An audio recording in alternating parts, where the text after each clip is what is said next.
નમસ્કાર કલમ યુઝ સમાચારની સાથે હું છું આપની સાથે પાયલ બામભણિયા। તો જોઈએ આજના મહત્વના સમાચારમાં। ગુનાહિત પ્રવૃત્તિઓ પર અંકુશ લાવવા પોલીસ એક્શન મોડમાં। વિસ્તાર બાદ અમરોલીમાં પોલીસનું કોમ્બિંગ। અમરોલી વિસ્તારમાં રાત્રિ દરમિયાન વિશેષ કોમ્બિંગ હાથ ધરવામાં આવ્યું હતું। ડીસીપી, એસીપી, પીઆઈ અને 100 થી વધુ માણસોનું કોમ્બિંગ અલગ અલગ ટીમો બનાવવામાં આવી હતી।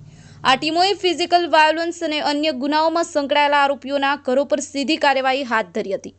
અમરોલીના કોસાડ, આવાસ, છાપરાપાટા, વરિયાવ, ઉત્તરાણ વિસ્તારમાં ચેકિંગ કરવામાં આવ્યું। દરેક આરોપી હાલમાં શું કરી રહ્યો છે અને તે ઘરમાં હાજર છે કે કેમ તે અંગે તલસ્પર્શી તપાસ કરવામાં આવી હતી। આ ઓપરેશનમાં 100 થી વધુ પોલીસ કર્મીઓ સામેલ થયા હતા। રાત્રિના અમરોલીમાં અંદાજિત 4 કલાકમાં ઓપરેશન ચાલ્યું હતું।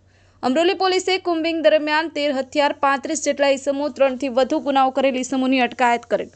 અલગ અલગ વિસ્તારમાં પીધેલા 5 ઈસમો સામે કાર્યવાહી કરી સાથે તડીપાર 3 ઈસમો ભાગતા ફરતા તેમને પકડ્યા। કલમ યુઝ સમાચાર, અમરોલી।